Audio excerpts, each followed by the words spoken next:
নূরের তরী আলো ছড়ায় হৃদয়ে ইসলামের পথে অবিরাম। ইব্রাহিম আলাইহিসালাম ও আগুনে নিক্ষেপ।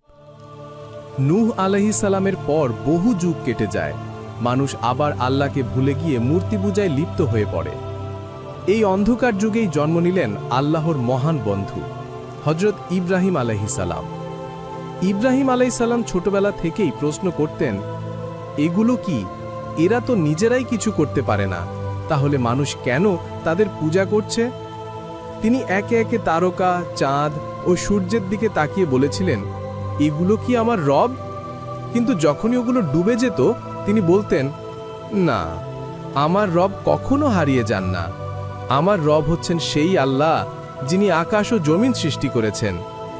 একদিন শহরের সবাই উৎসবে গেলে ইব্রাহিম আলাইহিসসালাম মূর্তিগুলো ভেঙে ফেললেন, শুধু সবচেয়ে বড় মূর্তিটিকে রেখে দিলেন। মানুষ ফিরে এসে ক্ষুব্ধ হয়ে জিজ্ঞাসা করল, এগুলো কে ভেঙেছে?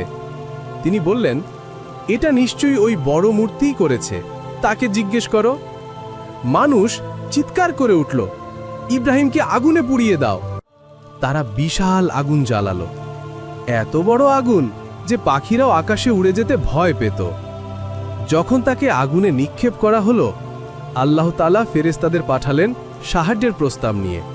কিন্তু ইব্রাহিম আলাইহিসসালাম বললেন, আমার রবই যথেষ্ট।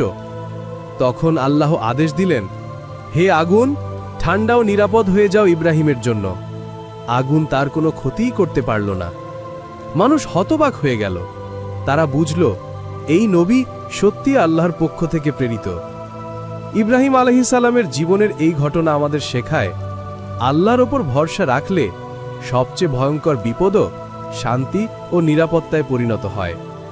পরবর্তী পর্বে থাকছে ইব্রাহিম আলাইহিসসালামের দাওয়াত ও তার জাতির প্রতিক্রিয়া।